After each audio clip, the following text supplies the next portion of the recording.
Olá, meus amigos, sejam todos bem-vindos ao Edley Podcast. Hoje nós estamos aqui de forma excepcional para falar com você, empresário de Franca e região. Nós vamos falar um pouquinho aqui sobre a importância dos nossos processos, mas vamos falar sobre contratos. Hoje vai ser um bate-papo aqui para conscientizar você sobre o âmbito extrajudicial, aquele momento que você ali às vezes está fazendo uma negociação e que simplesmente está só no boca a boca ali, e a gente quer falar para você como ter um respaldo nesse cenário ali, onde você está vivenciando, e para falar conosco sobre um tema assim tão importante e esclarecer para você diversas dúvidas aqui, está conosco hoje o Dr. Guilherme da DMBB Advocacia, aqui no Edley Podcast hoje. Quero recepcionar você aqui, Dr. Guilherme.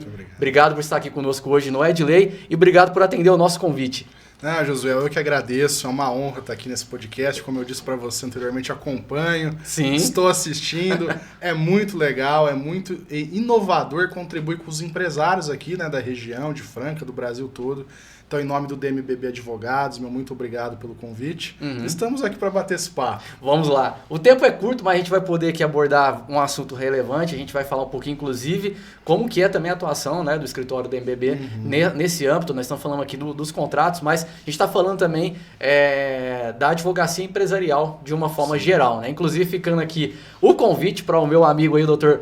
Fábio Del Bianco, para estar aqui na bancada do Edley. Vai ser uma alegria receber você aqui, Dr. Fábio, para a gente falar um pouquinho, inclusive, sobre a sua própria atuação nesse cenário. Mas falando especialmente aqui do Dr. Guilherme, que está representando a DMBB Advocacia, fala para a gente um pouquinho aqui primeiro, Dr. Guilherme, para a gente poder conhecer o porquê que você escolheu a advocacia empresarial e aonde, inclusive, você se formou, né? Certo. Eu sou de Jaboticabal, né? Sempre gosto de mencionar, uma cidade muito querida. Nasci, fui criado lá. E meu pai é contador. Então, por ele ser contador, ter um escritório de contabilidade, eu sempre tive muito contato com essas questões envolvendo os empresários, produtores rurais, empreendedores em geral.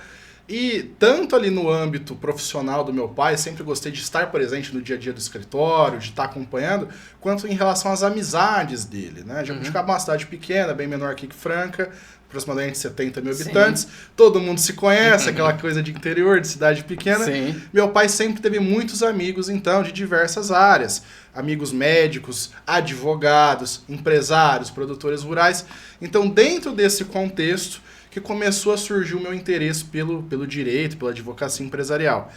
Inclusive, eu me lembro que alguns dos amigos do meu pai eram dessa área do direito, ele tem amigos que foram delegados, juízes e advogados. E foi essa relação de amizade entre eles que me chamou a atenção para a advocacia, porque eu sempre consegui ver aquelas pessoas que admiravam o advogado, admiravam o que ele pôde trazer de bom, de resultado para a vida daquelas pessoas. Sim. Então eu acompanhei vários casos, aqueles causos do interior, né? Que fulano aconteceu tal coisa, perdeu tal patrimônio, teve tal problema, mas o advogado foi lá e conseguiu fazer um processo e conseguiu reverter. Então, desde pequeno, eu vivendo nesse cenário, isso foi me chamando a atenção e me cativando. E lá em Jaboticabal, uma cidade aqui a 150 quilômetros de Franca, a Faculdade de Direito de Franca, a FDF, é muito conhecida. Sim, né? referência. No Brasil todo, é referência. Foi quando, então, eu tive esse insight de vir prestar o vestibular aqui. Isso a gente está falando aí de uns 15 anos atrás, mais ou menos. Tá? Não parece. Obrigado. E chegando aqui em Franca, quando eu conheci a FDF, eu decidi que realmente teria que ser aqui. Eu fiquei encantado. Fui muito bem recepcionado na cidade, pela faculdade, pelos professores. E foi ali onde eu comecei, então, essa minha história francana. Sim.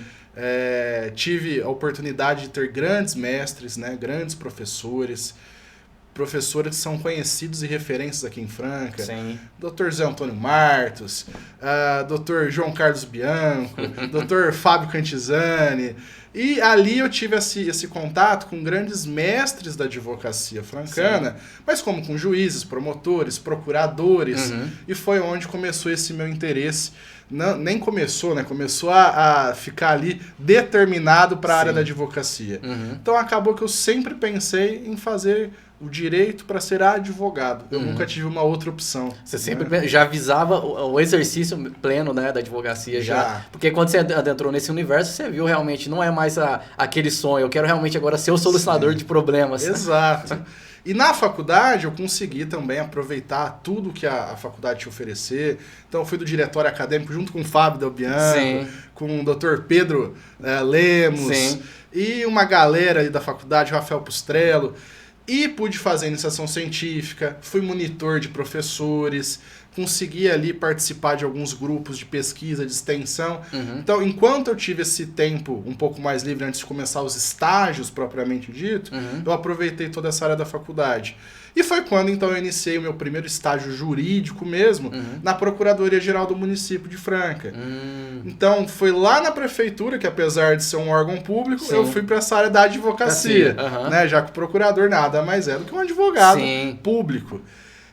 E lá, novamente, eu tive o ensinamento de grandes pessoas, Dr. Joviano, Dr. Alexandre Tranche, Dr. Campanaro, e foi onde eu comecei a pegar ali os primeiros processos, os primeiros casos, e ver realmente a diferença que o advogado, que a gente pode fazer com o direito na vida de uma pessoa. Né? Então, tudo surgiu daí. Da prefeitura eu acabei indo depois para um estágio no escritório do Dr. José Antônio Martos, fiquei lá por 2 anos, me formei, comecei a advogar já profissionalmente lá, depois fui seguir carreira solo por alguns anos, e há mais ou menos uns 5, 6 anos, eu, o Fábio e o Dr. Tiago Brentini, nós decidimos aí, então constituir o DMBB. E foi aí que surgiu o escritório. Aí que surgiu realmente a sociedade de vocês. Sim, surgiu a sociedade. O Fábio vinha de uma escola já totalmente voltada para o empresário, para o produtor rural. Sempre gostou de trabalhar com essa parte, sempre teve muita facilidade para trabalhar com essa parte. O Thiago também é uma pessoa brilhante, estudou em São Paulo, na USP, veio para cá com conhecimento teórico incrível, já tinha estagiado e advogado em outros grandes escritórios de São Paulo e da região. E aí nós unimos, né, essa força, cada um com seu perfil, cada um com suas peculiaridades, para constituir o DMBB. E hoje a DMBB, falando inclusive sobre ela, né, sobre a área de atuação do escritório em si, a gente sabe que é nichado para o advocacia empresarial, vocês colocou aqui um pouquinho tanto a sua atuação, falar do Dr. Fábio Del Bianco também, é o mestre dos negócios, e eu queria que você falasse aqui quais são os perfis, né? Você falou dos perfis do Fábio, qual seria o seu e do Dr. Tiago? Certo. No escritório, como você mesmo já adiantou, a gente tem um perfil de atender um cliente que é um empresário, produtor rural, aquela pessoa que está empreendendo de alguma forma, um profissional autônomo. Esse é o nosso nicho de atuação.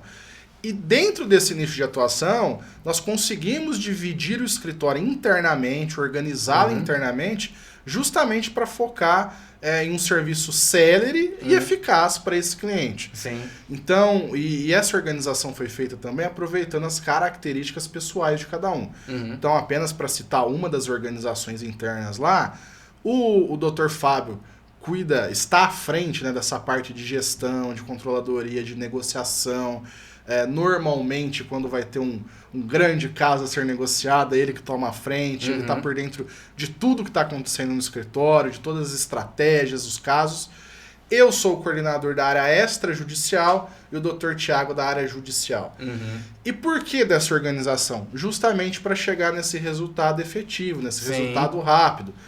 É muito mais fácil cada um ter a sua área de atuação, a sua especialidade, o seu nicho ali dentro do escritório para chegar a um resultado melhor.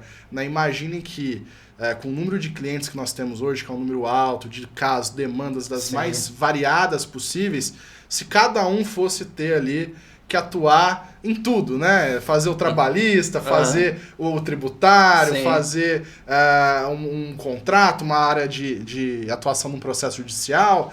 Então, nós conseguimos dividir dessa forma. E lá na área extrajudicial, vou puxar a sardinha aqui pro meu lado, né? Como que funciona? Nós vamos cuidar de tudo o que não é processo. Então, nós cuidamos desde dos contratos, né? A pessoa precisa de um contrato de compra e venda, um contrato de dação em pagamento, confissão de dívidas, esses contratos particulares, até notificações, pareceres, e, por fim, até a área societária, né? Então, fusão, incorporação, constituição de empresas, holdings, acordos de sócios, tudo isso está ali englobado nessa área extrajudicial, que eu estou coordenando. Tem a minha equipe, doutor André, a Maria Laura, o Eduardo, tem uma galera lá. Tudo começa por você, então, né? Chega lá em mim e aí a gente vai conseguir fazer essa distribuição. Perfeito. Agora falando um pouquinho, inclusive, sobre os cenários extrajudicial que você pontuou aqui, né? A gente trazendo aqui um empresário comum, aquele que tem inclusive uma propriedade, aquele que tem um bem, aquele que está já atuando num cenário de negócio. Vamos colocar dois cenários, tanto aquele que é rural quanto aquele que é hoje do perímetro urbano, né? Porque a gente sabe que os dois eles acabam atuando em alguns cenários de negócios um pouco na informalidade, seja com um parente, seja com um amigo, seja com esse âmbito. Vamos falar um pouquinho aqui sobre a questão primeiro ainda do âmbito familiar, que a gente sabe que Franca é um berço de empresas tradicionais, um berço de empresas familiares, e qual que é a importância da empresa estar organizada e ter os seus processos de sucessões já, inclusive nesse período agora, né? Não visando para frente, não visando fazer lá na frente, mas aqui, qual que é a importância de ter um olhar já visando esse plano de sucessão? Eu vou usar até uma frase que o Fábio, meu sócio, utiliza muito. Uhum. É difícil planejar, é caro planejar, mas é mais difícil e mais caro não planejar, né? Por quê? É aquela velha história. Se a pessoa está planejando, está prevendo determinados problemas, determinadas ações, ela vai evitar lá na frente um cenário de uma potencial catástrofe, por exemplo. Sim. Uhum. Então, é comum ainda, isso vem se alterando muito, inclusive nos últimos anos aqui no interior, ao menos no interior paulista, aqui no sul de Minas. O empresário ele tem procurado vir para essa área extrajudicial, para essa área de preparação, Sim. de deixar tudo resolvido antes do problema. Mas ainda há um longo caminho ali a ser evoluído. Como que eu poderia dizer? A pessoa que vem, vamos dizer, de holding familiar, com essas empresas familiares, tem o patriarca, a matriarca, os donos ali da empresa, os fundadores ou sócios, né, os irmãos que constituíram uma empresa, eles vão conseguir fazer de forma extrajudicial, através de uma série de contratos, de empresas, de acordo de sócios, enfim, tem uma série de instrumentos para isso. Sim. Eles vão conseguir preparar toda a sucessão, todo o planejamento, toda a distribuição da empresa para quem vai ficar, com quem vai ficar, de qual forma, com os bens irão para quem, de que forma, quais vão ser as potenciais fórmulas de resolução de problemas. E tudo isso de forma prévia, enquanto eles estão aqui em vida, estão com saúde, estão bem, mantendo o controle empresarial, mantendo o controle da empresa. Por quê? Se a pessoa deixa o caminho natural da vida, seguir, vai chegar, a gente vai desaguar onde? Um inventário judicial, extrajudicial, por exemplo. A potencial chance disso ter determinados conflitos, um gasto significativo de tributos, de custas judiciais, custas com advogado, é muito grande. O inventário é muito caro. Muito caro, muito burocrático, os bens ficam travados. Então, a pessoa às vezes precisa ali alienar um bem para continuar mantendo o negócio, precisa movimentar uma conta bancária, vai depender de autorização do juiz. Sim. Né? E com a holding, por exemplo, a gente consegue fazer todo esse planejamento e deixar tudo pronto, de acordo com cada perfil de cliente. Né? A holding ela não vai ser feita ali, por exemplo, não existe um padrão. Na verdade, lá no escritório, a família ou o empresário chega, passa todos os parâmetros que ele quer, conta a história dele, história de vida, história da empresa, em que situação que está, o que os filhos fazem, o que os filhos planejam, os herdeiros, e a gente vai montando um projeto que vai ser validado com essa família, com esse empresário, até chegar na versão final e depois a gente coloca em prática. E uma vez colocado em prática, a gente ainda vai fazendo as atualizações ao longo do tempo. Sim. Porque as pessoas mudam, as intenções mudam, acontecem imprevistos, mas o que eu posso garantir? A pessoa que visa fazer essa preparação, que visa constituir essas holdings familiares, que visa deixar tudo pronto previamente ao problema, ela vai economizar dinheiro, vai economizar a paciência com eventuais problemas e vai deixar tudo muito mais fácil para quem está chegando aí, para as próximas gerações. Só tem benefício, sabe, Josué? É só preservar o que já tem. É só preservar o que já tem e evitar problema. Sem mais dúvida. ou menos isso. Muito importante isso. Agora falando sobre os cenários aí da atuação, como você falou, quando a pessoa fala extrajudicial, acho que é algo que não tem nada a ver relacionado ao judiciário. Mas na verdade você está preparando para os cenários que eventualmente possa surgir se tiver alguma ação judicial sobre isso. Exatamente. Né? Como você classificaria a importância de ter um contrato bem feito, de ter processos que às vezes está ali muito na informalidade, mas que você consegue dar um embasamento para que se futuramente alguém querer te acusar ou querer te defraudar ou caluniar sobre alguma coisa que você assumiu com a pessoa ali, o que nesse cenário você considera importante de ter essa cautela do extrajudicial ali nesse momento? Eu posso citar o saudoso Abílio Diniz, né? Sim. Empresário renomado. Sem dúvida. Que uma das frases dele que rodam aí os podcasts, os cortes, né, da vida, e ele já falou várias vezes, é sobre os contratos. Ele deixa muito claro que o maior erro da vida dele, que o maior arrependimento, entre aspas, da vida dele foi ter feito um contrato não bem feito. Né? Foi ter assinado ali um contrato que no futuro ia trazer vários problemas para ele. Só que ele sempre falou, eu não me arrependo de ter assinado o contrato. Eu me arrependo de não ter voltado atrás e brigado para que o contrato ficasse de uma forma bem feita, que me protegesse, que tivesse as cláusulas necessárias. E é exatamente isso. O contrato bem feito, um negócio bem amarrado, ele vai evitar esses problemas no futuro e um eventual caso de estresse da relação que gere um processo, desse eventual problema, você vai estar resguardado. Ou, no mínimo, vai ter mitigado eventuais possíveis prejuízos que você possa ter. Então, eu sempre brinco assim, o contrato ele é o instrumento mais importante de um negócio. Né? Seja um negócio mais simples, seja uma operação societária complexa, é o contrato que vai fazer ali a lei entre as partes, né? Vamos utilizar esse exemplo. Então ele tem que ser pensado, ele tem que ser feito, amoldado para aquele caso concreto. Não existe contrato padrão, contrato modelo, né, para esse tipo de negócio, principalmente quando a gente está lidando com empresários, empreendedores, que a todo momento estão fazendo negócios. Prestador de serviço também. Prestador de serviço. Você tem que entender o que o empresário quer. Qual que é o objetivo dele? O que ele tem por trás daquele negócio? Onde ele quer chegar lá na frente? Quais são os riscos? E ir moldando o contrato de acordo com aquilo. E qual que vai ser o resultado lá na frente? Em um eventual processo, como eu disse, você vai estar resguardado ou, no mínimo, vai ter ali potenciais prejuízos mitigados. Então é fundamental ele ter paciência, procurar um profissional de confiança, falar toda a verdade para esse profissional, todo o contexto, toda a documentação, tudo que ele possa fornecer de informação para que o contrato seja feito para aquele caso concreto. Sim, e nós tá falando de hoje de um cenário, né, que o mundo empresarial ele se tornou um novo ecossistema, né? A gente está falando do e-commerce, inclusive, que tem um cenário, um âmbito totalmente diferente de fazer negócio. As pessoas, inclusive, entram muito na informalidade e não conseguem, às vezes, ter essa cautela. Qual que é também esse lado, assim, que o advogado ele tem que dar, igual você falou, esse âmbito de dar o respaldo jurídico, garantir de uma forma legal com que a pessoa consiga ter ali os seus direitos sustentados de uma forma que ela consiga tocar os seus negócios de forma bem legal, mas em um âmbito assim, colocando essas pessoas que hoje atuam na informalidade, como que é o conselho e a gestão? Que querendo hoje, você tem que partir não só da questão da advocacia, mas às vezes sendo até um conselheiro. Você também se torna um conselheiro? Sim, com certeza. Acho que essa é uma das coisas que me atraíram para a advocacia também. A gente acaba sendo um conselheiro e com muito prazer.